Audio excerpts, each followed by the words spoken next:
What if every single quarterback in the NFL was a free agent? Who would sign Patrick Mahomes? Who would sign Joe Burrow? And who would get stuck signing a guy like Jared Goff? I used Madden 23 to find the answer, and this is what happened.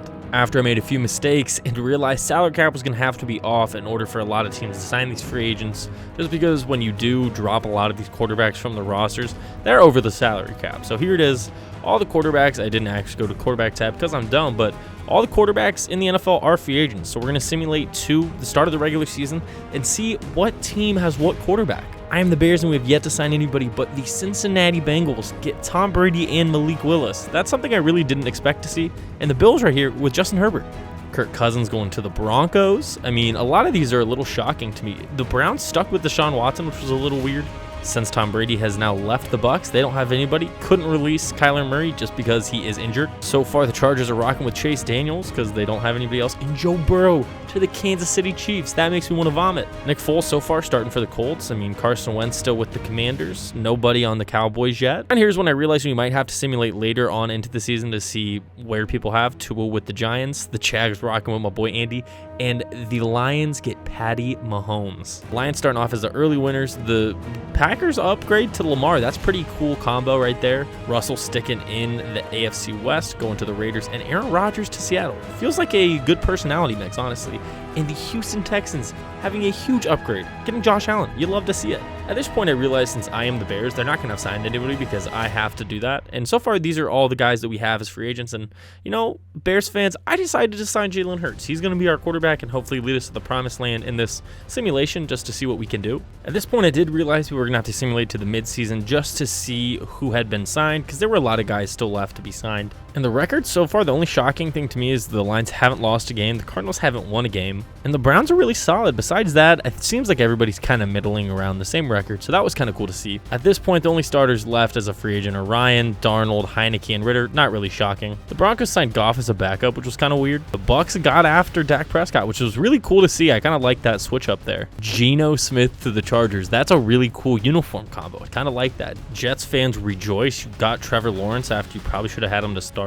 Tannehill still hurt, so they got Justin Fields. That's got to be awesome for Titans fans. Here we are halfway through the season. The leading passing leader in yards is Cousins, Lamar, Tom, Tua, and Colt McCoy, which was really shocking. Top 5 for touchdowns are all tied with 19 with Tom, Lamar, Tua, Andy Dalton, and Aaron Rodgers. And for interceptions, the leader is Colt McCoy by a wide margin. And then the usual suspects in Josh Allen, which isn't surprising just because of the fact that he does turn the ball over a little bit. The playoff picture right here, not shocking. I mean, the thing that's most shocking is the Browns are the 2 seed. That's really shocking from the AFC. Everything else kind of makes sense when you think about the quarterback change of late. Browns beat the Bengals. Bills stomp the Jets. Houston buries the Raiders. Lions win a shootout with the Packers. 49ers stomp the Falcons. And the Cowboys narrowly beat the Eagles. Really wanted to check the quarterback matchup in each game. Tom Brady probably played better than Deshaun, but I mean, Nick Chubb had a hell of a game. He's the best quarterback in the league for a reason. Patrick Mahomes just stomps Lamar Jackson, no interceptions, just plays perfect football. And Mac Jones, have a day, young man. 3 touchdowns, 0 interceptions. That's going to get it done against Desmond Ritter. Danny Dimes and the Cowboys beat the Eagles. Kind of cool, especially because it's Gardner Minshew. So now it's time to dive into the games. We're actually going to look at them, see how the sim goes. Right now we have the 49ers against the Lions. If you're a Lions fan, you got to love this simulation, getting the best player in all of football. So you got to think that your chances are pretty good. Right here, they started off hot throwing the football with Mahomes. On this 3rd and 11, he just absolutely uncorks this to Amon-Ra St. Brown. And it's a hell of a catch, getting all the way to the 25 really quick. Simulated 2nd and 3rd because it wasn't really close. On this 4th and 3, they don't get it. The Lions come back. They look like they're going to kick a field goal, but they actually run a fake.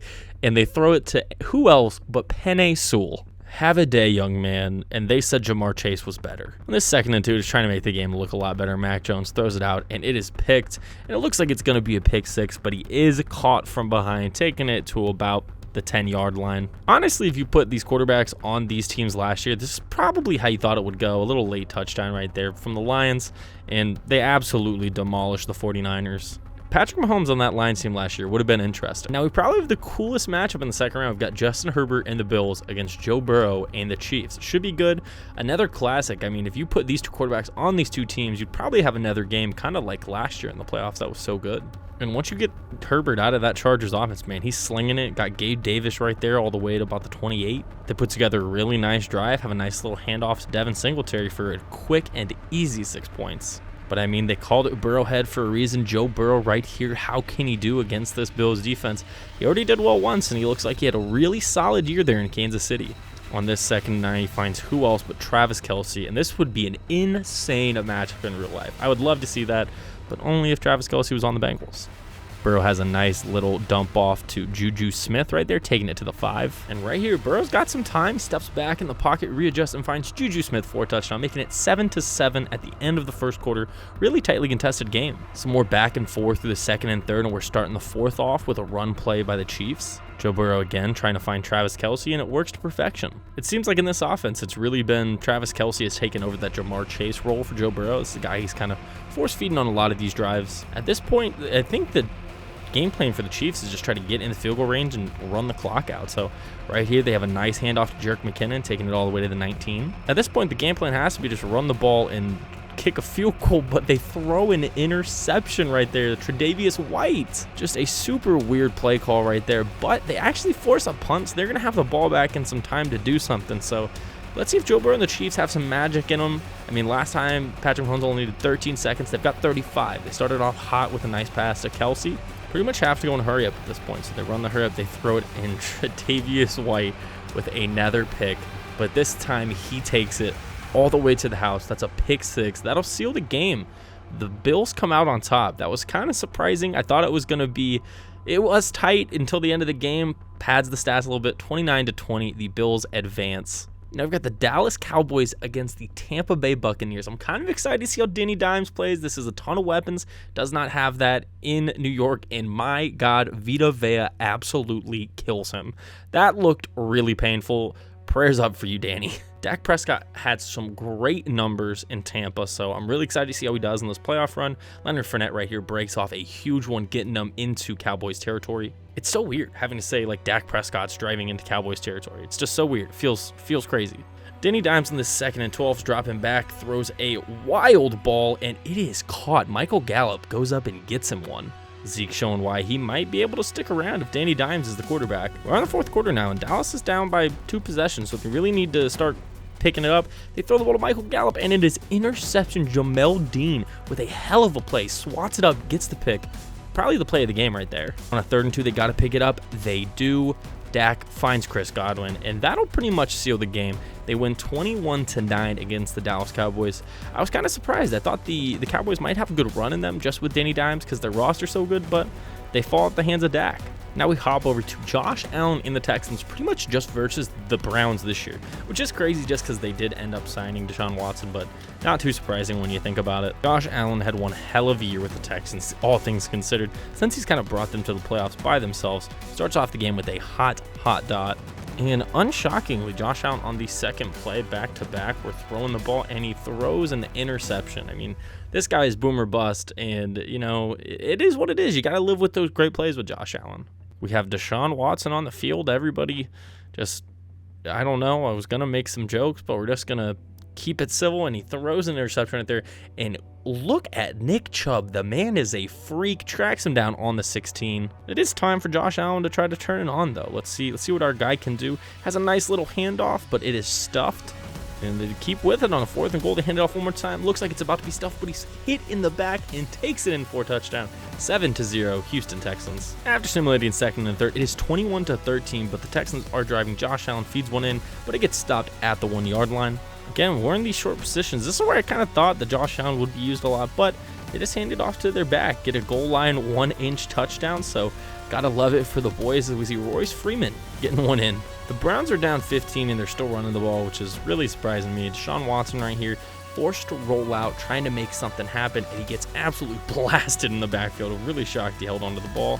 Right here, Deshaun Watson finally uncorks it, but he throws an interception to no one's surprise. He is tackled, pretty much sealing the game. The Texans right here kick a field goal. They absolutely drill it, and that's all she wrote. The Browns pretty much have a garbage touchdown right here, which who really cares? And the Texans win 31-20 against Deshaun Watson and the Browns, who I'm shocked both teams are even in the playoffs right now. So kudos to them. When you're just looking at the stats, Josh Allen just played a better game, even though he threw an interception, but he threw one more touchdown. We're totally fine with that. And we are on to the conference championships. We have the Lions versus the Buccaneers. So we've got Mahomes versus Prescott. This looks like it's going to be a great game. I'm really excited for this one. And right now the Bucs come out hot. They just start chucking the ball around the yard. Just completion after completion. Dak's really just cooking them, especially when you can just hand the ball off to Lenny right here and have such a huge gain. I mean, they're going to be really successful in these playoffs. They have a nice play action here. Dak uncorks it and fights Cade Otton in the end zone. I mean, just a perfect roll off of pretty much what you did last time, running the ball and airing it out. But let's see what Patrick Mahomes can do. I think this game's going to be super fun. It's going to be wild, but they actually run it on a 2nd and 9, which was weird. I thought they'd air it out a lot more than they have, and they end up just punting it. So the Buccaneers get the ball back. We're simulating the middle, and wow, the Bucs really are just taking it to them. They're 28-0 at the half. So it was 28-7, and we just simulated the rest of the game because it was such a blowout. It was 38-17. I was really shocked. Dak just absolutely cooked them. 2 of 4, 4 touchdowns. I mean, you can't play much better than that. The foul did corrupt, but the Bills did end up making it to the Super Bowl. Justin Herbert led them here, and Dak Prescott led the Bucs. It is Dak versus Herbert in the Super Bowl with their new teams. I'm pumped for this one. The Bills get the ball first, and Justin Herbert is not afraid to throw it, hitting Dawson Knox early and often. Is back-to-back here, not to Dawson Knox, but to their other tight end on the team. Right here, you see Justin Herbert drop back, hit Dawson Knox again. He's just loved passing it to the tight ends right now. You could say he loves his tight ends. Right here, we have Justin Herbert, who gets forced to roll out with some pressure, absolutely throw the ball, and he throws an interception. Antoine Winfield Jr. picks it off, and Dak Prescott is coming out onto the field to see what he can do. After a really good conference championship, he throws it, and it is intercepted. Taron Johnson, I mean, this game just has a lot of turnovers. We got some batted passes. This is crazy. On a 3rd and 10, you see Justin Herbert uncork it, and that is intercepted again. That is 3 interceptions so far in the game, and I'm pretty sure that was our boy Jamel Dean with another interception. This guy's having one hell of a playoff run. And the Bucs are forced to punt, so we did simulate a little bit after this. It was kind of slow back and forth. It's 17-10 when we pick back up in here. Dak probably throws a ball that should have been picked, but he gets bailed out. Throws an absolute beaut to Mike Evans, but the ball goes out of bounds, so they are forced to punt it. The Bills are going to have the ball up 17-10 with 5 minutes left. If Herbert can cook some time off the clock, this is really going to go a long way to winning this game. Finds an absolute dart right there to our boy Gabe Davis, and Justin Herbert is cooking on this drive. Finds Stephon Diggs right there, hits Isaiah McKenzie to put him in a 3rd and short situation. But they do end up having to kick a field goal, but that's going to make it 20-10 with 2 minutes and 25 seconds left. The Bucs are really going to have to push the ball down the field. They're down 10. They got to go quick. They hit Mike Evans early in this drive, but they're taking way too much time. It's all the way to 30 seconds left. They hit Godwin. They're within the 15, but they had to use the timeout. That's like the one thing they could not do. They get a deflected pass for a touchdown right there to Mike Evans, and it just wasn't enough. They took too much time off the clock. And the Buffalo Bills win the Super Bowl if every quarterback was a free agent. Justin Herbert comes to the Bills and leads them to the promised land.